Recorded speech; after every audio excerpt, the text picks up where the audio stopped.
Well, good afternoon, investors. Welcome to our final bull session of January 2025. My name is Mark Robertson. I am joined here by my dear colleague from a few miles to the north, Ken Kavula. Good afternoon, Ken. Good afternoon, Mark. It's a wonderful day for both of us, so let's talk stocks today, okay? Okay, we're also joined by, and we got to do a snow check on Houston, Matt Spielman. Matt, is the snow gone? Oh yeah, we're 56 and cloudy. We're in the 60s, so it's quite nice walking weather. Okay, good to see it return to some sense of normal down there. How about you, Kim? I saw like 6 inches of snow in Pensacola. How bad did it get in Fort Lauderdale? It's 74 here now, sunny and nothing. And time to hang out by the pool. Yeah. Okay, good recovery all around. Let's hope that the weather begins to behave itself a little bit better. It's a time of year that we always look forward to. We get our read on the weather here in a few days from Punxsutawney Phil. Ken and I we haven't made our plans yet to go over there, but can't be ruled out, right, Ken? Dwight in our audience tells us he's going there this weekend. Ooh, maybe we can get some reporting and some pictures for the future reports. Yeah, take a couple pictures, Dwight, and send them to us. We'll put them in the Punxsutawney file. Okay, Mark, what are we eating on this picture? I think they're fritters. Fritters. Okay. All right. I think somebody told us that those are cherry fritters, most likely. Okay. From Michigan, and of course we've got our toques on. This is merely in protest for the fact that we once again were mysteriously omitted from the Davos guest list. So I mean that's Davos in the background there, and I heard from Cy he's out skiing on the slopes. So I mean, if they'll let him, he'll be with us tonight, so we can tease him about that then. But yeah, I'm a little bit taken back by the leaving things out. We're going to talk a little bit about perplexity and unleashing AI and just increasing everybody's familiarity with that as a tool. Talk just a little bit more about the relative momentum concept we've been kicking around, and maybe do a little bit of groundhog shopping. We do have a roundtable tonight, so we want to move things right along. But first, Ken, I do have to basically reach out to everybody. There was a tremendous outpouring from the audience last week when they saw the shoe that I put on the screen at the end of last week's presentation. And, really, a GoFundMe is not necessary. I do have other shoes. They happen to be 1970s era Converse, but I do have other shoes, and I'll be fine. But thank you all for offering. All right. So while we were doing on the upper left, that's Ken and me out shoveling the snow in the courtyard. Ann Manning, who will be joining us for tonight's bull session, was enjoying that view on the right. So I think she had a pretty good idea. I believe that's Hawaii, if I have that right, Matt. I think you do have that right, Mark. It is. She was on the west coast of Oahu and is now catching up on backlog of tasks to be ready for tonight. Okay, great, good stuff. And of course, this is our weekly reminder that Portillo's is not a sponsor of the session, although they should be. And I've gone ahead, Ken, in your honor, and replaced our traditional graph with an Ishimoku graph for Portillo's. An Ishimoku cloud graph, Mark. Okay. Ishimoku cloud, and George Mackey made a very poignant observation about it. And we are still trying to figure these things out. We probably. I should be ready. I'm sorry, go on, finish. No, you go ahead. Go ahead. I should be ready this fall to interpret this cloud for you, Mark, okay? I do know they call it a cloud and not an Ishimoku clear sky. It doesn't clarify anything. Well, I'm intrigued, and I want to go a little bit deeper, but I'm just I'm not even knowledgeable enough to be dangerous yet. So, Mark, I have read enough about it that I know that they talk about the cloud edges an awful lot. Now, if I could only figure out where the heck the edges are, I'd be all set, okay? Oh, the silver lining. There you go. That makes sense. anything is possible. Good stuff. And here's our relative momentum for Portillo's. We'll keep our eye on that going forward. That's not a lot of momentum, at least not right now. All right, here's our standard weekly disclaimer. No investment recommendation is intended. This is entirely about education. What we are specifically doing is sharing our findings, interpretations, and observations of the methods and techniques used by the modern investment club movement, whether it's promulgated by the National Association of Investors, also known as Better Investing, or Manifest Investing. So you'll hear us talk about those methods that have led people to be happy investors for the better part of 8 decades. So please consider our stuff to be opinions. Please do your own homework before making any actual investment decision. If we hold a particular security that we're discussing, we'll try to remember to disclose that, but we do believe it is completely up to you to decide what makes the most sense for you. If you think that you should be using Ishimoku clouds for your entire investing experience, that's up to you. We're not quite there yet. All right, if you'd like. that implies that we're moving in that direction, Mark. Well, I will warn the audience that I think we're going to have a session where we're going to take a look at the stocks we chose for the best small companies this year and look at their Ishimoku clouds at the time of selection and just try to form some conclusions, because so far I'm a bit intrigued. Anyhow, if you want copies of the slides, or if you have follow-up questions, or if you'd like to make an appointment for me with a therapist, our 2 email addresses are down there at the bottom of the page. All right. Ken, what do you think of our progress so far with this portfolio? Mark, this is one of the most graphic displays of the power of good, solid, conservative investing and how it can be used to accomplish a specific task. I am amazed at how easy this is to, after you get used to the bookkeeping, how easy it is to follow. And I'm equally amazed by those cash balances, which continue to stay in a range that I find a little bit amazing. Yeah, and here's the running total with the ledger, again going back to the last quarter, and then anything down at the bottom that's either shaded or slightly yellowed is budget. And the budget we're most concerned about is paying our tax bill in mid-April and maintaining a positive balance, and we're in pretty good shape.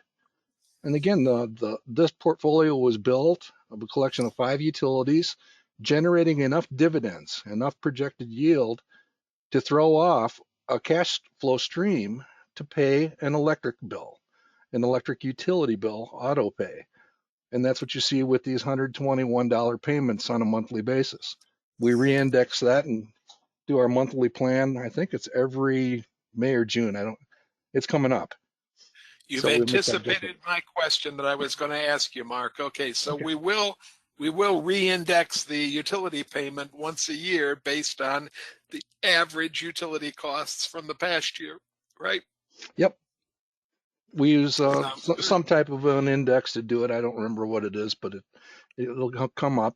The other thing that I did want to point out, we also used this as an excuse to explore this ETF, the JP Morgan Equity Premium Income. This is a collection of blue chip stocks that are kind of turbocharged to produce a larger dividend. In fact, the projected yield actually should be about 7% here, adding a couple percent to this total down here. So we're basically talking about an income fund at about a 6% yield when all is said and done.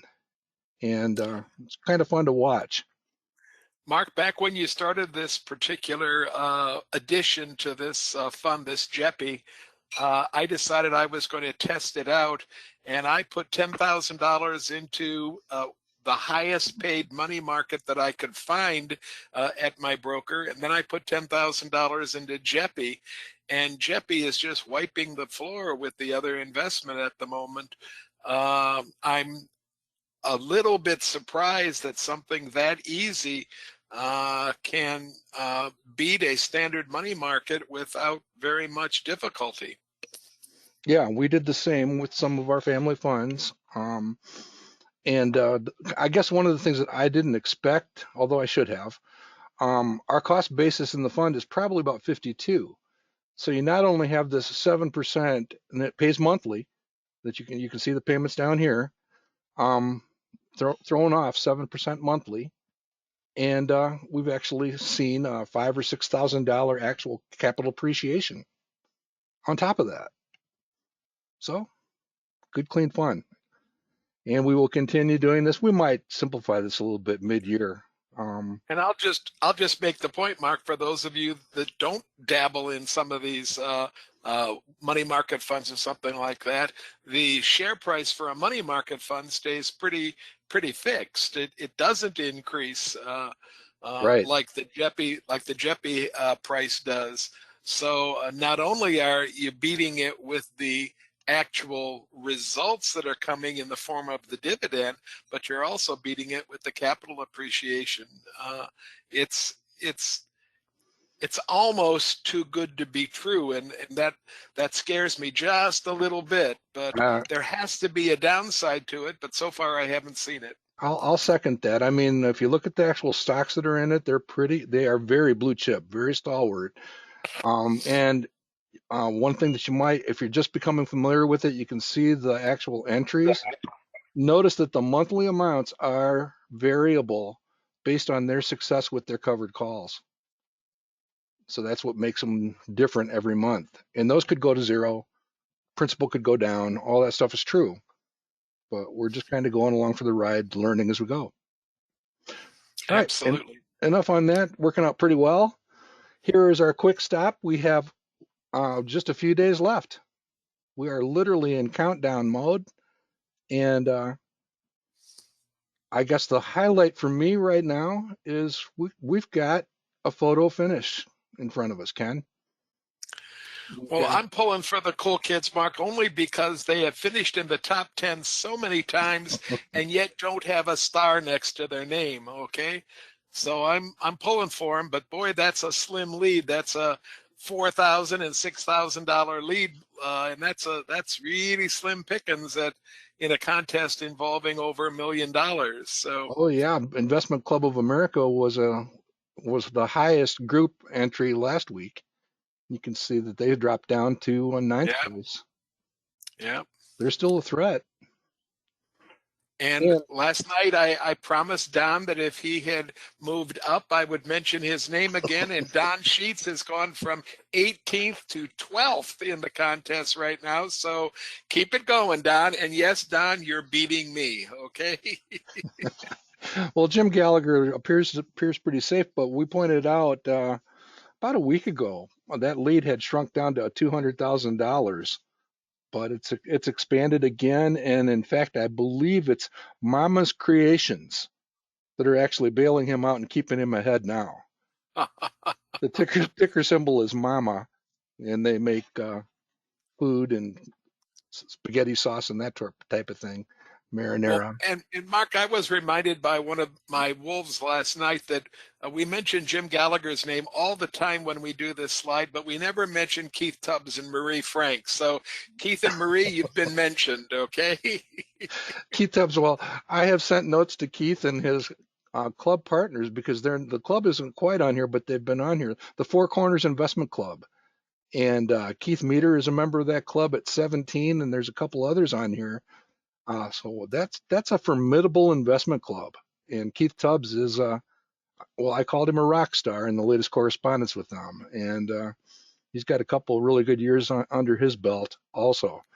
Some very familiar names from top to bottom on the list. Our own Sean Mace is here.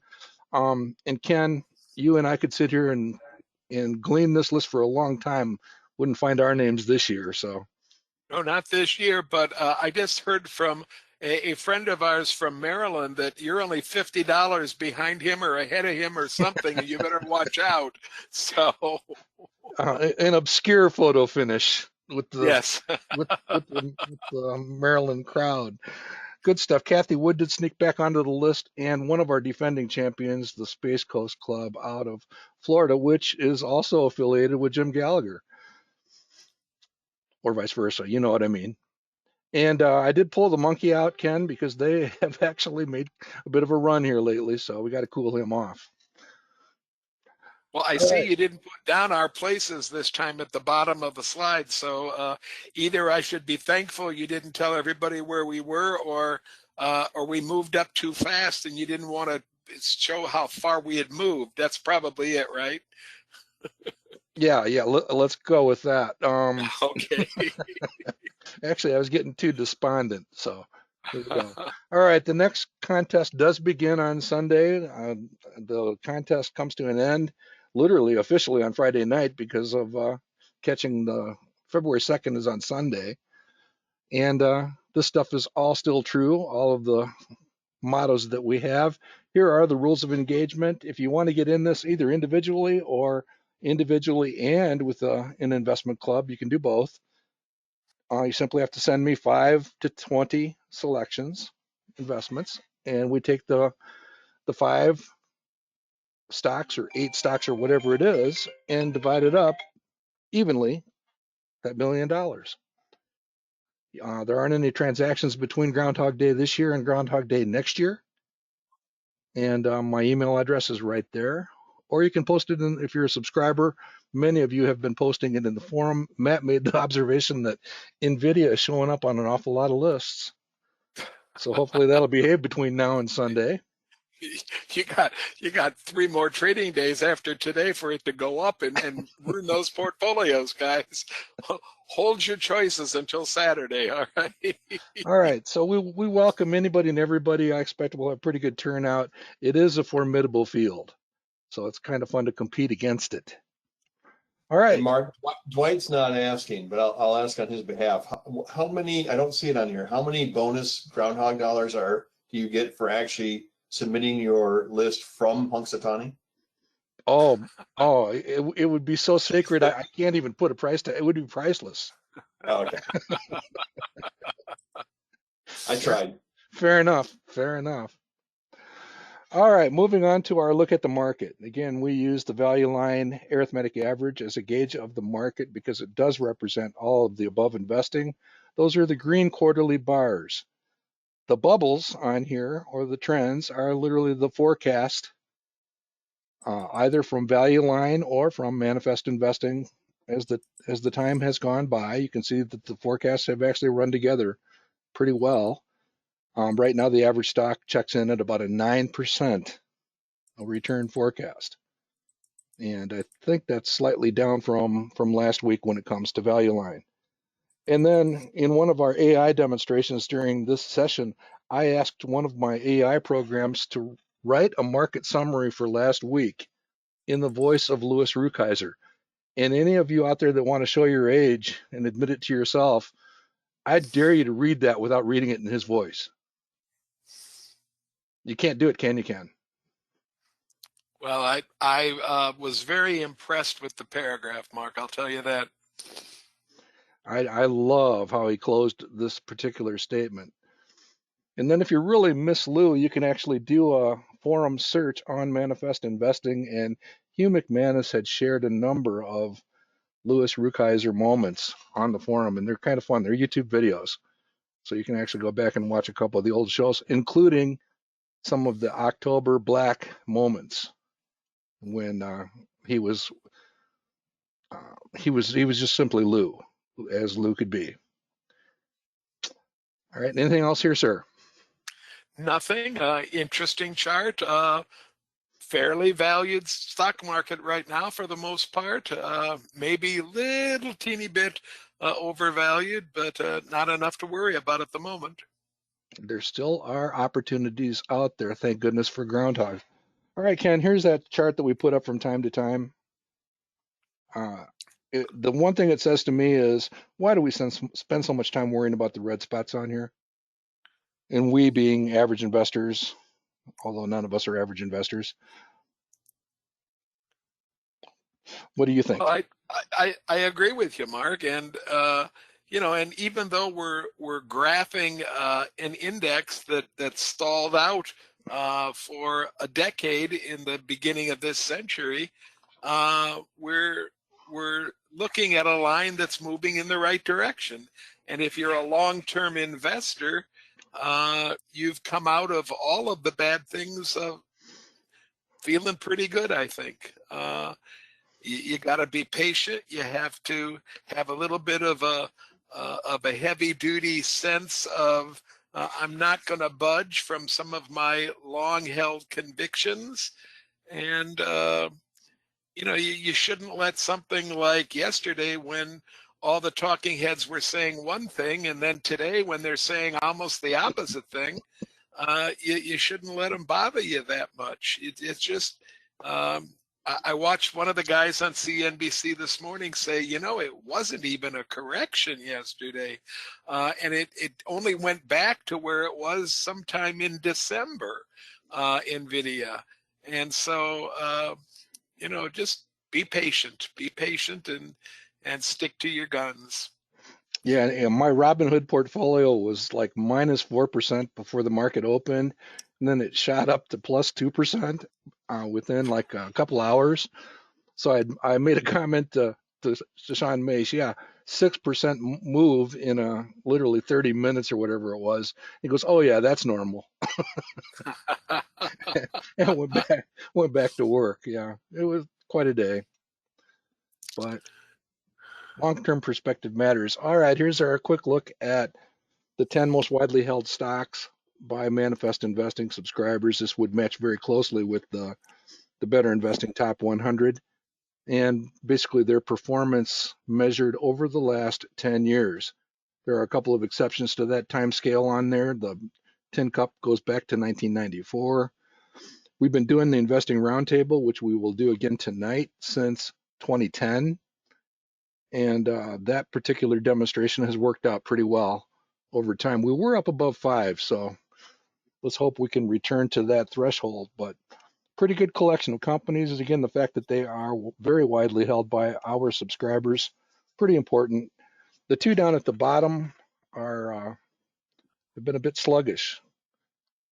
I'm kind of sugarcoating a little bit there. In fact, I think we want to take a look at CVS Health along with a few other companies, and basically talk about how the wheels come off of some of these companies. And we've always talked about red flags in Section 2A of a stock selection guide.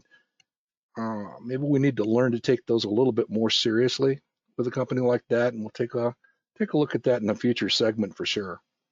I think especially that first line, Mark, the profit margins and their trends, Mm-hmm. I don't know if we spend enough time. We look at sales real heavily, real carefully. We look at earnings really carefully, but I think we tend to ignore that pink line sometimes. And that pink line can be very, very important to where a company's headed.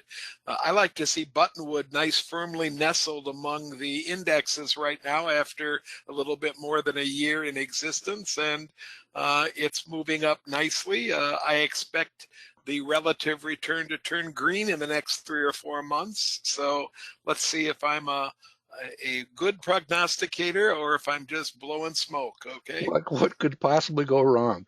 Yeah. I didn't say that. You Okay. you just the last time I said that was terrible. yeah. What's not to like? What could possibly Yeah. go wrong? You just chased us. We're doomed. All right, moving on. This is just a quick reminder. This is a look at the top 20 mutual funds and exchange traded funds, most of them equity based, completely equity based with minor exceptions. And this is the top 20 of a list of 650 mutual funds and exchange traded funds. And I want you to notice how quickly the relative return on the far right, that's the answer to the question, how much did this fund beat the market by over the period described here? Most of them are 10 years. And you can see that they drop off pretty quickly to get down to less than 5%.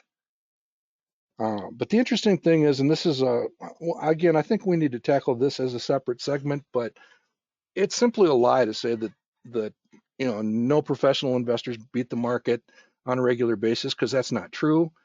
The other myth that's out there is you can't find the ones that have a pretty good probability of doing it, because that's not true. This list does not change very much over time. I'll bet you I could look at it at 5, 10, 15 years, and it would be very similar. And what that basically says is people like the Motley Fool 100, they know what they're doing. They think a lot like we do. And again, this column here is paramount in importance. Have enough growth in your portfolios, and those are all double-digit growth. So they're designed to succeed. And I'll dismount now, Ken, and take a step back. I like the fact, Mark, that there's one mutual fund company that seems to be able to put together a really nice list of mutual funds. If you're going to invest in mutual funds, then I really think that Fidelity should be near the top of your list to take a look at some of their offerings, because of the 12 that are beating by 5% or more, it looks to me like 5 of them are Fidelity funds, and that's a pretty good track record in my opinion. I would agree. In fact, maybe this becomes our slide where we say Fidelity is not a sponsor of this session, but they should be. Yeah, they certainly have quite a strong entry there. I do think it makes a lot of sense as an investor seeking ideas to watch this Bridgeway Club, brand new fund here, Bridgeway. It's got a very short track record. BBLU is the ticker, but let's watch and see what they add. I wouldn't be the least bit surprised to see them add some higher growth opportunities to that portfolio, and they're out of the gate pretty strong here. Again, they appear to think like us. And if you're looking for things that don't involve as much tax shenanigans as pure, true, old-fashioned mutual funds, then Vanguard Technology and Invesco Triple Qs, they're among some of the best investments you can make, and they don't require a whole lot of homework at the present time, as opposed to creating your own and maintaining your own portfolio. I do it because it's recreational, it's fun, it gets me out of the house and keeps me out of my wife's hair. But if you're looking for things to invest in, maybe some of those things fit the bill for some of you folks too. I'm circling why Ken does it. Well, that too. I think you own, is it 5 for 5? It's 5 for 5 there, yes. All right. I'm just going to shut up. You take over. I'm going to just go have a sandwich. All right. All right. Last week, Nick DiVirgilio nudged us into this zone of thinking about places to find desirable access to information. Through the artificial intelligence stuff that's out there, I'd been working on a couple of side projects where this came up. In fact, it was mentioned by one of the board members at the National Association. And he suggested, Michael Calvert is the individual who suggested it to me. And he said, take a look at this Perplexity AI. You can actually just do a search on it, and you will find what you're looking at here is free. So perplexity.ai, just do a Google search on it, you'll find it. And all I entered was, I'd like to see a summary of an earnings report for Netflix. And that's the summary that I got back. Pretty decent summary. I really like. I mean, most of them are doing this, or many of them are doing this type of thing, but the summary of sources, if you want to dig deeper, is right here. And these footnotes actually take you to the sources also. So I find that to be kind of fascinating, and it really rhymes with what Nick was talking about last week. Ken, have you experimented with this one at all, or any comparables? I have not experimented with Perplexity. I tend to not spend as much time playing with some of these things not because I'm not curious, but because when I find something that seems to give me what I want, I stop. Okay, and I have been extremely amazed at, I happen to use Edge. I know that that's not a real popular browser for folks to use, but I use it. And Copilot comes with Edge. And I've been using Copilot and been extremely pleased at the ease of using Copilot And when I'm doing research, what I'm usually doing is I'm reading things from a company that's using vocabulary that I don't understand. And when I don't understand the vocabulary, in the last 3 or 4 months, I've been going to Copilot and asking them, for example, what does SASE stand for and what's it mean? Well, SASE is Secure Access Service Edge, and I'll talk about it tonight about what it means with the company Fortinet. That's Okay. a sneaky way to get in the fact that we're doing a bull session tonight at 8 o'clock Eastern time.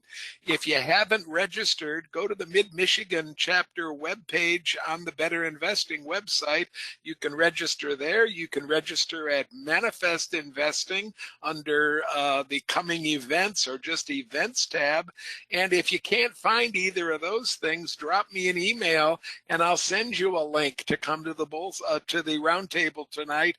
We're having presentations from 4 of our best presenters, and they're all great presenters, but 4 of them are going to be there this evening, and we're going to give you some really great stock ideas. I'm going to do Fortinet. And I thought I was going to be the only one sneaking up and letting them know about tonight. Imagine that. The other one that I have found to be pretty useful, and again, I'm not passing any judgments on what is most useful at this point. Notebook LM is another research assistant. By the way, when it comes to this Perplexity, I think it has replaced my Google and DuckDuckGo as my go-to search engine for now. I mean, that's the impact it had on me. Here's a look at what that Notebook LM put together for that Netflix transcript. And this is one of my favorite things because here I just grabbed a link from the Motley Fool, entered it in. That's the only thing I did. And basically Notebook prepared this executive summary. And 9 times out of 10, this is enough for me. But then if you want to go deeper, you can. And Are both of them free, Mark? everything that I'm showing is free. Now, Interesting. I went to Perplexity and they wanted $20 a month. that's for the Pro version. The Pro version will go a little bit deeper, and it's a little bit more management consultant-y. That's not a word, but you guys know what I mean.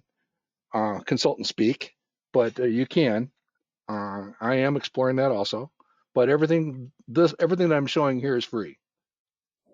Okay, and then here is just an interesting summary. I said, okay, how about the executive summary for my investment club partners? I'm not going to read this to you, but I think you get the idea. Very quick access to what's going on, what they're doing, and a pretty good summary of the stuff that they are, at least their current flight path. Any comment on this, Ken? No, but I'm going to be taking some of these ideas to my investment clubs and talking directly to the people that give stock reports that end up with them holding 15 or 20 pieces of paper in their hand and dropping them and fumbling with them and telling me they can't find the right numbers and saying, let's introduce you to a really good AI engine here and see if we can solve some of your organizational issues and get a really good stock report in the process. Yeah, I think it's a fascinating thing. Again, going back to what Nick had to say about access to the earnings calls, conference calls, and that sort of thing. Fascinating. I would just encourage everybody to take a look. All right, so let's go ahead and round out a little bit of this topic. This is one that we've been kicking around, noticing the success achieved by Super Alpha with their top 10 lists over the last 5 years. Pretty strong results. I actually wrote an article or a summary of all of this. I'm not going to put the entire thing in here again, but this link down at the bottom will actually take you to a summary of all the stocks that were involved. These are the selections here for 2025. And fascinating because Matt and I were talking about this right when it came out, and neither one of us could even bring ourselves to consider OppFi, even if we held our fingers to our nose and plugged it. OppFi is one of those deep, what would you call it, distressed lending companies, Matt? Yeah, you don't time the market, but it's not hard to see if you look at, for example, credit card balances and delinquencies and things like auto loans and credit card balances that going into subprime lending, is probably not, this is not the time you want to be growing into that. And yet it's on his list, and wow, up 50%, by the way. Credo, it's our best performing small company so far. It's actually down about 25-30%. I think that actually improved today. Is that true, Ken? Yeah, they're having yesterday. at least the last time I looked, Mark, they're doing a little bit better, and um, I guess I'd rather buy an 82 quality stock than a 17 quality stock. So Absolutely. And we'll probably get into that. There's the list of companies in the display at Seeking Alpha. And the thing that we were drawn to is this momentum grade. And we decided to come up with our own momentum index based on the data at Manifest. And I just think the emphasis here is hard to ignore. I'm not reaching any conclusions. I have a completely open mind, but I am noticing and wondering and exploring, and we'll see what happens from there. So one of the things we did at Manifest, we can go live and actually demonstrate this, perhaps when we're done going through the slides, is we added the relative momentum index to the data at Manifest. So what I went searching for here in the stock screen at Manifest was companies that are in that top 5% with rank. That means they have pretty good return forecasts and relatively high quality ratings. And again, I don't want to mess around with companies that don't have some growth to them. So let's limit the growth to 12. And then we added this relative momentum, which is going to be very similar to what Steve Kress had done. So you have this at your fingertips now. So I tend to look at this as a best of both worlds potential. I don't know where this is going, but I like the notion that we can point back to Steve's results, which are largely based on momentum, not ignore it, just try to learn something and see if we can deploy something which is fairly useful. Now, Ken, what's your first reaction to the list of stocks? well, I got a couple of reactions. First of all, Mark, when you sent me the slide deck today, I took this screen and went to Manifest and ran it without the relative momentum. In other words, just looking for rank at 95 above and growth at 12 and above. I Okay. wanted to see what stocks came out that did not have this high relative momentum, and there's lots of them. It's a pretty big long list of pretty decent stocks, by the way. And then adding the relative momentum on them just kind of focused me. I'm saying that I might drop that to 85 if I were doing this for my own portfolio. And then one last comment. I usually grade search results on a pass-fail basis. And the Kabula test to pass for me as a great screen is when I pull it up, do I end up, first of all, does it have at least, 10 or 12 stocks on it because I want enough choice? But secondly, do I own at least 2 or 3 of the stocks on the list? Well, I happen to own 4 on this list. And I'm thinking to myself, it's talking my language in a lot of ways, and therefore the other 6 or 7 stocks on the list might be something that really I should take a serious look at. So I'm using it kind of in a bass-backwards way, but I think we're going in the same direction when we find the results. I didn't immediately move to Argon and FTI Aviation. I moved to Construction Partners, and I moved there because I'm in 2 clubs that are studying engineering and construction industries right now, and Construction Partners is in the study for both of those clubs. So I moved there just to take a look at what I could find out, and because I had not really studied it personally. I had allowed my club to study it and listen to the presentations that were being made. And it drew my attention to it with this high momentum of 98. It was one of the highest. In fact, it is the highest on the list, isn't it? It is. Yeah, it is the highest on the Well, list. So yeah. Well, I'm curious, Kim, do you still own this one or track this one? It was a special situations selection for the roundtable a little while ago. Any Yeah, current I update? found that. I found it from from the Value Line newsletter, Mm-hmm. and I track it. And ironically, I was looking up Burkenroad's reports in New Orleans, and that's going to be one of the presenters at that conference. Okay. I just kind of follow it, and I look at the quarterly reports. Okay. I Very just cool. I keep an eye on it. I'll be honest. I have some stocks I just keep an eye on, and I have a kind of have a concentrated portfolio. And Ken, are you familiar with Robertson Rule number 19? No, that particular one I've neglected. Mark, what is it? Well, no, number 19 is basically if you do a list like this and you don't come up with a couple of Ken's banks, it's invalid. Well, I don't see it. Well, I do see one of my banks on the list here, right? And I Okay. happen to own that bank, the third one down. Yeah. So there are two fairly well respected, and then of course you've got the Spielman Rule, Green Brick Partners, which completely legitimizes it. So It's nice. Well, Maybe a question, Mark.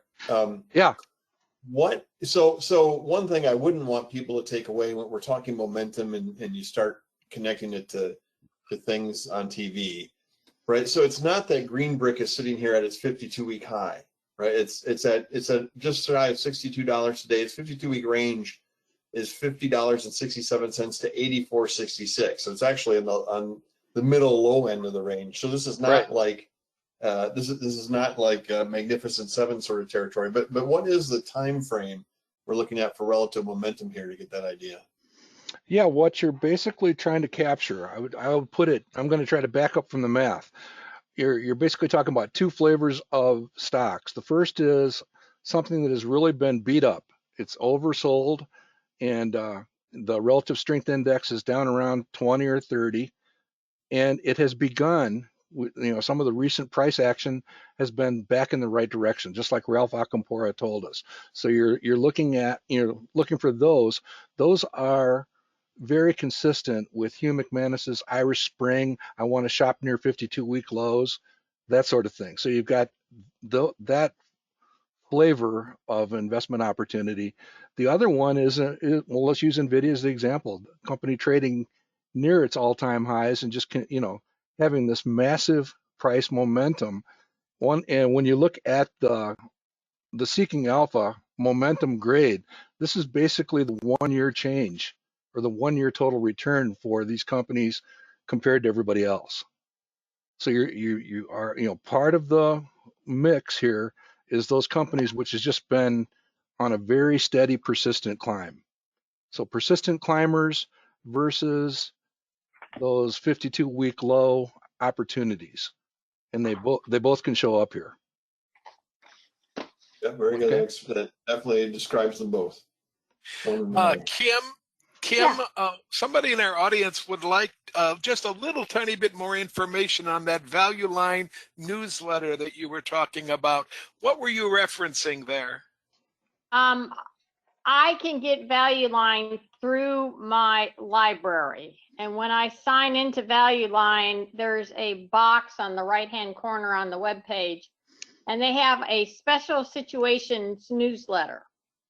And so I click on it, and then they have a whole part that gives you the recommendations of all the past stocks, but then every month they give you a new stock selection for conservative investors or for aggressive investors.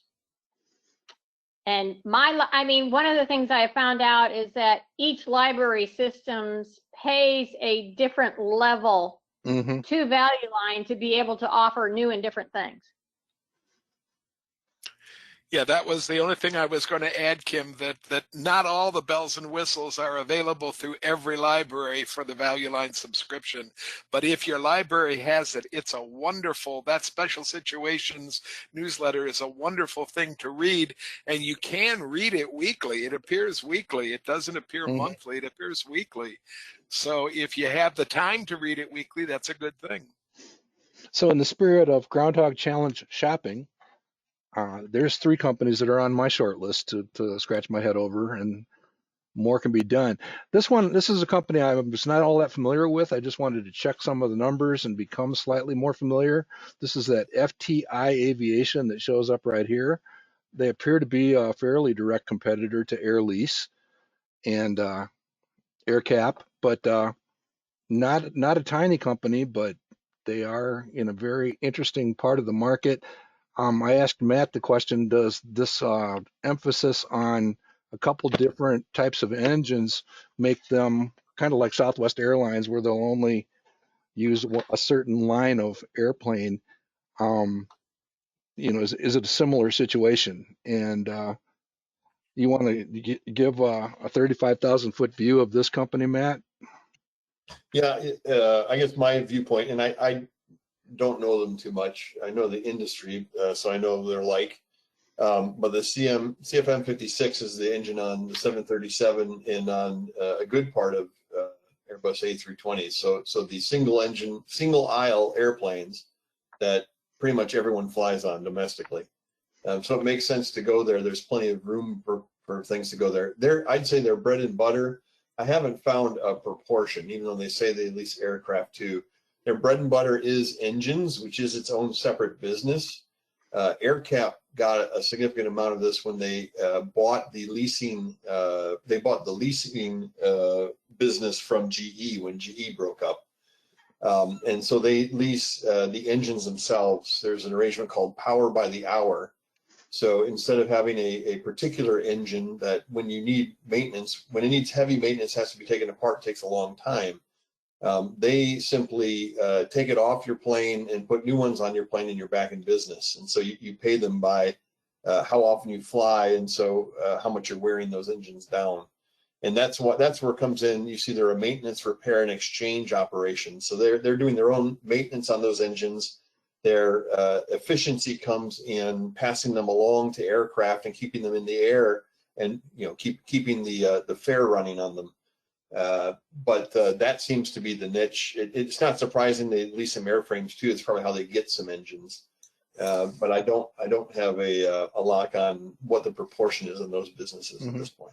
Just a very fascinating area of business between the United Rentals and what we know about Air Lease and this particular company. And Ken, did you have something you wanted to add?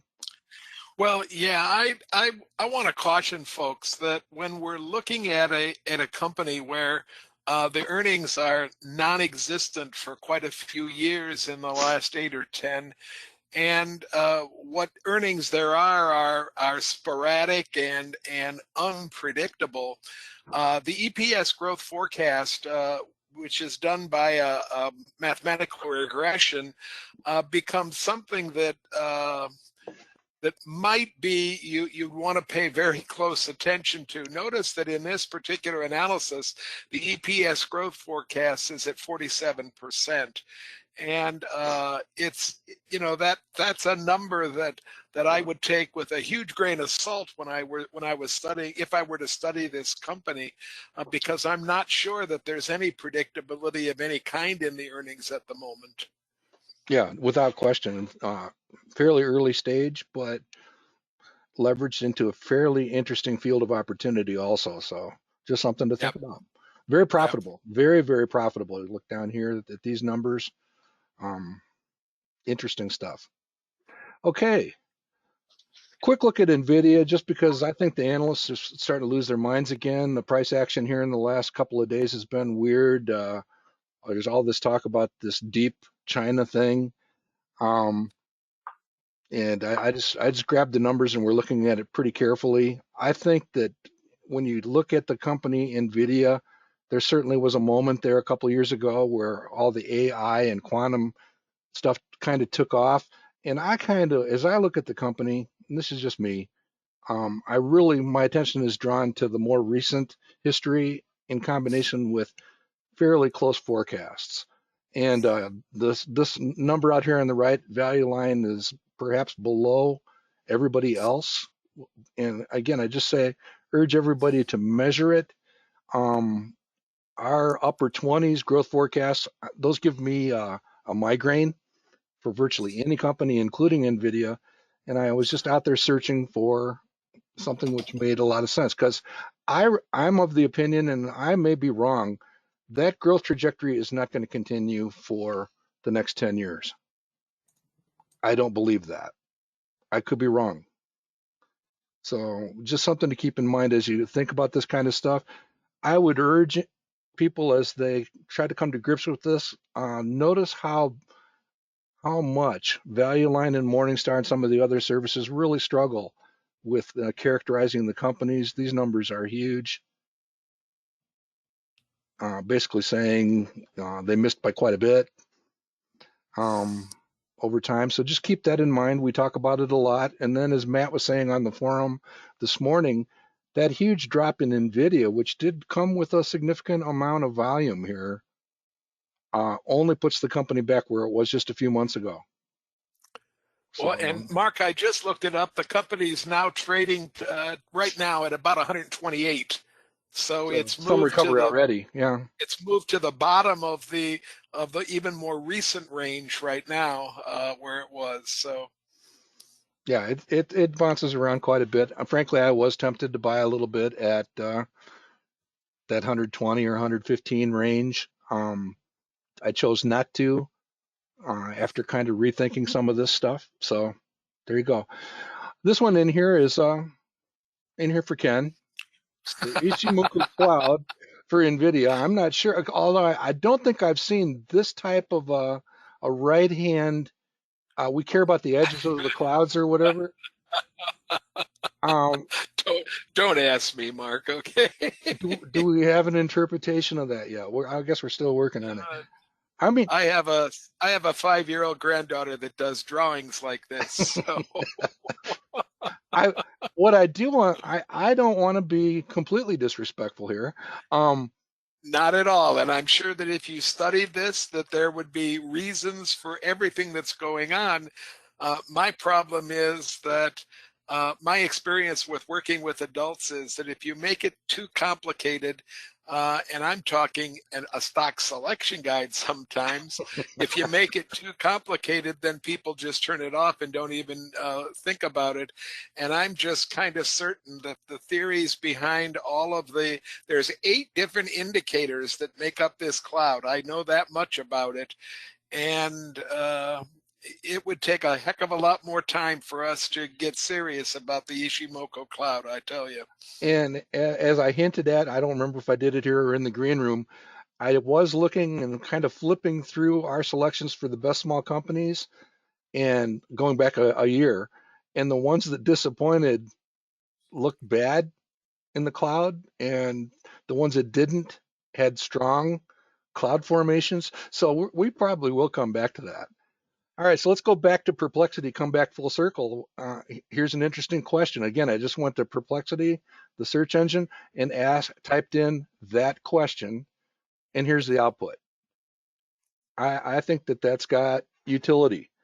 And again, I'm thinking that this gives me confidence that anything in the upper teens to mid 20s makes a little bit of sense. And it gives me some, and you can obviously go deeper. It helps a little in terms of doing this type of research. So again, Nick's suggestion to look at some of these tools, you can stay with the free version of this. I did this in the free version of Perplexity, not the pro version. So have some fun digging a little bit deeper into these companies. All right, what else we got? This is one of my Groundhog candidates. This is one of my leveraged animals. I really believe that the small companies are going to take off and come back. I think that we are kind of, we can set this period aside a little bit as the disruption that came with COVID. And I would almost expect us to return more to that longer term trend on that blue line. I'm making some cloud formations here, Ken. I think that that's a reality. So this is one of my potential entries. It's in my portfolio for this year. So thinking about it. And then here's one of Ken's. I know he's thinking this one over. Now, Mark, TNA is what? Just explain it to our audience. What is TNA? It's not a stock. It's a what? It's an exchange traded fund, and it's what's known as triple leveraged. which means it goes up 3 times as fast as the underlying index, which is the Russell 2000. It also goes down 3 times as fast. So it's You a already anticipated my follow-up question. Good. All right. so when 2020 hit, it went from 80 down to 10. Yeah. So very, very exaggerated. It also went from 10 back to 100 in less than a year. And Mark, the ETF is measuring what? The entire stock market? Just a portion of the stock market? What's it measuring? This is just the small cap index. I think it's Russell Okay. 2000. Okay. So it's one of our favorite areas for small company stocks. I probably will also get out that small company First Trust fund that they have Okay. and take a look at that. As maybe I'll go with that just because that's a little less frisky than this one. All right. Anything And else? I will explain Nukes. Nukes is a also an exchange traded fund, and it deals with different aspects of the nuclear power industry that has been very hot recently. Very hot. It's been really Shame on moving you. recently. I know it was terrible. Uh, and and you can see the top 25 holdings over there. I'll disclose that I own 4 or 5 companies, very small holdings in 4 or 5 of these companies because I was curious about them, and I find that if I own $3,000 or $4,000 of them, then I tend to follow them a little bit more closely. I own Oklo, I own NewScale Power, and I own Vistra from right off the top up there. I own GE Verona also, 4 of them right there near the top. So if you're interested in the nuclear power, here's a way to play it with Nukes. It is an exchange traded fund. It's not a traditional mutual fund, which means you can buy and sell this one just like you buy and sell a stock. I will also disclose that I bought this because Ken forced me to, and Yeah, I forced you. and if you have trouble sleeping when your stock goes up 10% one day and then you get a warning the next morning that it's down 15%, this stock is not for you. Um, it's hilarious to watch. And then I get in with Matt's Luminar, and it's like my phone messages, half of them are warnings about the stocks that Ken and Matt have brought up. So I will say, Mark, that this entire Nukes basket of stocks is not made up completely of stocks like Oklo and SMR and Vistra. I mean, if you go down the list a little bit further, you have Fluor, which is a huge engineering company. You have Emerson Electric, a really old school company, been around for years and years. I see Lockheed Martin and Duke Energy on the list. So this is by no means all speculative, highly speculative small stocks. it's not. This is centered around the industry, and that means there's some big players. I should mention Honeywell's on that list as well. Yeah, and in fact, we will be looking at our electrifying future portfolio in the near future, and we'll probably be talking about whether some of these individually or if this ETF or a comparable ETF should be perhaps embedded within that portfolio. So we'll come back to that. And Nukes is an entry on our best small companies list right now as an ETF. So our best small companies does include one ETF on the list. And it's up rather nicely. This would have been back in the Halloween timeframe, so this is not bad so far. All right, quick look at the Buttonwood Bulls, if for no other reason, just to smile for a moment that many of the stocks on here are performing well, and we'll come back and take a closer look at this in the near future. We do have $40 in cash. We'll have 140 here in a few days, Ken. Mark, we did have a request from a couple of the Wolves last night for you to audit Mercado Libre. RSSG finds that the potential return for that stock is a little bit more aggressive than yours does, and I'm wondering if maybe it you at least need to tell us that you're right, okay? No. Because we're not in agreement with that particular number on that stock.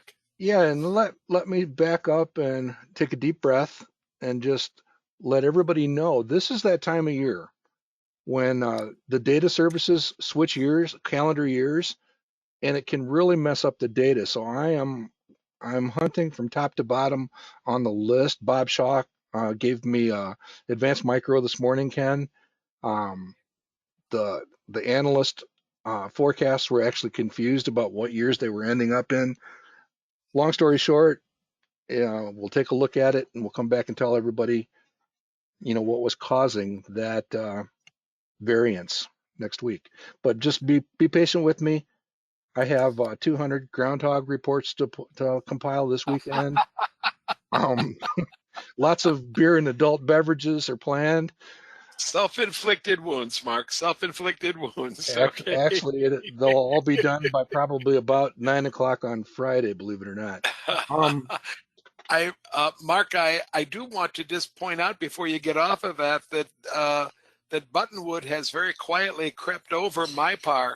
When we started this exercise, it was trailing MyPar, and we don't have MyPar on the slide, but I think MyPar is down around 9% somewhere, if I'm not mistaken. So we have moved now to a par that's about 3.5% better than MyPar, and that's a decided move upward from where we were just maybe 6 months ago. So the portfolio is moving in the right direction with a lot of really good stocks. I think our problem is going to be to keep this fresh enough to keep it growing now. And one other future subject that came up during the Wednesday morning club, and I think we want to tackle this as a segment, just asking the question in general, is Gentex getting tired or unimaginative? And I'm trying to be kind, but we're going to take a look at the long-term profitability and just ask the question, are they stumbling? Will they recover? That sort of thing. I think it's a worthy look at a case study of one of our community favorites. I think Gentex is a 9-time selection for the roundtable. Mark, one of the model clubs that I belong to, one of the members has brought up the point that when we look at our long-term returns of the stocks that we presently hold in our portfolio, and our accounting system gives us the annualized long-term things for 3 years, 5 years, whatever number of years you'd like to see, Gentex gives us a return that's lower than every other stock in our portfolio, and it doesn't even come close to meeting a 10% return over a long period of time, let alone a double digit, 13, 14, 15, 16% return like we might expect. And Gentex is on the chopping block in one of the model clubs right now to take a look at. We can gather together a lot of money, and the first discussion that went on with Gentex was that maybe we can put that to better use than sitting in a stock where the money appears to be kind of dead. Well, it's a worthy discussion. It's a worthy exploration. If it is stagnating, keep in mind it is in an industry which is very economically sensitive, so you want to be careful where you're measuring point to point. All of that stuff is valid, and I think it is worthy of a closer look. I mean, we don't want it to be the next Walgreens or CVS, you know what I mean? Well, it was interesting, Mark, that in this particular club, we had a number of people, 3 or 4 of them begin their debate with, now, I don't want to fall in love with a stock, but, so we do have some members that have some emotional attachment to Gentex. It is a Michigan company in our chapter. And so it would be very difficult for us to divest of that company, but I think that we've learned enough as a group of partners where if that needs to be the call, then that's the call that will be made. So I'm right there with you. Our son worked there while he was at college in the area, and my wife works with them on almost a daily basis through the car company she works for. All right, here's your reminder that we do archive all of these sessions, the bull sessions, roundtables, and special educational sessions on YouTube. You can find them under Manifest Investing, and we are having some fun. There's a few neat things there too, and coming attractions, we will be taking a look at all three of these topics soon, but because we're over 1 hour and we do have a session tonight, going to leave us with, I believe that the image on the left is New Orleans. Is that not Bourbon Street? Looks like it, Mark. The wrought iron looks like it on the side streets here. Yeah. I think it is. And notice that white accumulation. And the picture on the right, I just thought was kind of cool. This is actually a picture of my office, and these are the books that Kim Butcher sends me books to read, and that's it, Kim. I mean, It's your reading list, huh? someday I'll catch up, Kim. We will promise to do a live demonstration of the manifest screener at the next bull session, folks. Sounds good. All right, anything else? Did I lose you, Ken? I think we've kept up with questions pretty well, Mark, and comments, and other than to remind folks, there's a roundtable tonight at 8 o'clock. If you need a link, look on Manifest, look on the Mid-Michigan website, or drop me an email and I'll send you one. All right. Thanks for everything, Mark, really. I'm using the technique we demonstrated here to generate a really sweet 16 list for that can't miss opportunity to vote for tonight. So. All right. Take care, everybody. Good night, folks.